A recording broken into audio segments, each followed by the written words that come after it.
Social, a second strike against Venezuelan narco-terrorists headed for the United States. Trump says the strike killed 3 male terrorists. No U.S. forces were hurt.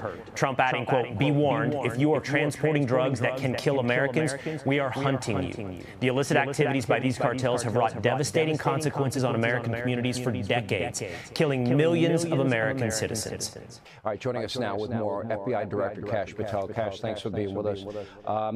Is there an investigation into a wider plot? Sean, thanks so much for having me. And because President Trump and the Attorney General have prioritized resources to this all-important investigation, we're dedicating every asset we have to run the reverse daisy chain analysis of anyone that was in contact with the suspect that's currently in custody and anyone he contacted, called, and text messaged and had chats on online social media platforms with. That's the power of the FBI. That's the resources we brought in immediately with our cell phone analytic team to use the cell phone tower data dump system to geolocate specifically where this cell phone was and who had it, and after that, who he was talking to. And Sean, let me tell you a little bit about the information we've collected.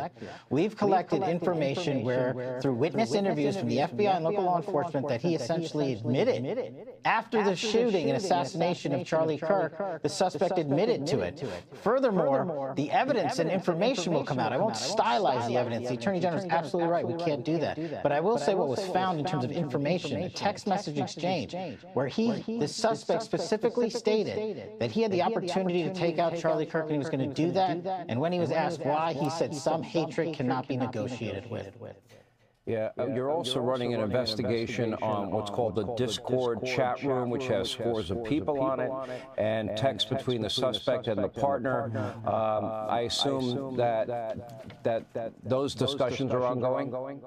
Absolutely. In order to properly adjudicate this matter and let law enforcement hand off information into evidence for a court of law for prosecution, we have to go out and get search warrants. We have to go out and get search warrants of the identifiers that were then built off of the prior search warrants. And we are doing that. And we are going to be interviewing scores of people on not just these chats on Discord, but any communications that this individual has. We've seized multiple electronic devices from the home of the suspect and his romantic partner. We've got computers, we've got laptops, we've got gaming systems, we've got cell phones. All of that is being triaged by the FBI because that's what we do. And the resources that the Attorney General has dedicated to this mission is allowing us to move at the speed we have. As you said, 33 hours. 33 hours, Sean, this individual was apprehended. And on the night... Let me ask you, because 33 hours, and I did mention Luigi Mangione, and I did mention the Sarno brothers in the Boston bombing, and I did talk about the Centennial Park bomber Eric Rudolph and Ted Kaczynski. 33 hours, 2 hours after the video footage was enhanced and released, the suspect's father turned him in. And you got criticized for doing that, and criticized for going out to the crime scene, and I'm having a hard time understanding what people's expectations are. Sean, my expectation is delivered to the mission and the resources the men and women of the FBI need and to produce. And that's what we did here. When you're talking about things like going out to a crime scene, that's how you investigate that matter properly. And when you're talking about why did it take 33 hours, well, I made the operational decision to immediately release enhanced videos and photographs of the suspect because the operational call that I made for the FBI said we are about to smoke this guy out, and his family and friends and his internal network is going to assist it. And this is the operation I want to highlight in terms of transparency. The FBI is traditionally an organization that has not been transparent.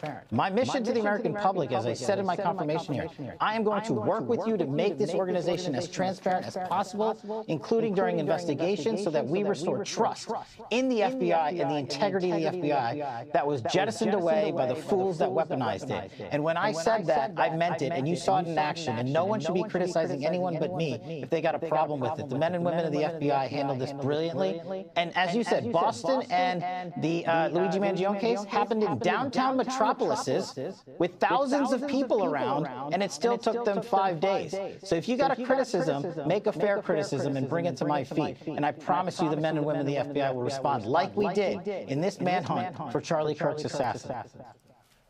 Let me, to the extent you can talk about the possibility of a wider plot or other people's involvement in this, that would be a chilling scenario to me. John Solomon, who I'm pretty sure you know, had a piece out there about a radicalized group close to the area, up in the mountains. They seem to be very radical with the same agenda. Does that concern you, what you're seeing? All of it concerns me, Sean, but I can't divulge every investigative step we're taking because I don't want to disclose who we're going after and why we're going after them. Obviously, it's been leaked about this Discord chat, so we're going to discuss it a little bit. But what the FBI does is identify, catalog, and bring in experts. That's what we were doing. Round the clock, flying in people, evidence response teams, hostage rescue teams, special operators on our FBI planes, and transporting evidence back in real time from the crime scene in the West Coast to our labs in Quantico to address the situation of forensics immediately, and you highlighted the screwdriver that was found on top of the roof, and the towel in which the firearm was found, the ravine that I walked myself along with the rooftop. I said, we cannot waste a second on this DNA analysis, and we were announced today on Fox that the DNA was a positive match for the suspect in question. That's hard forensics at work. That's your FBI moving at rocket speed to deliver transparency and information about an ongoing investigation, and we felt it appropriate for the American public to know this. Well, you coming on this program, you are being, transparent with the American people. You're updating the American people.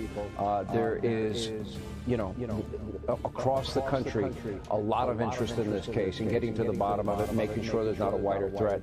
FBI Director Kash Patel, thank you so much.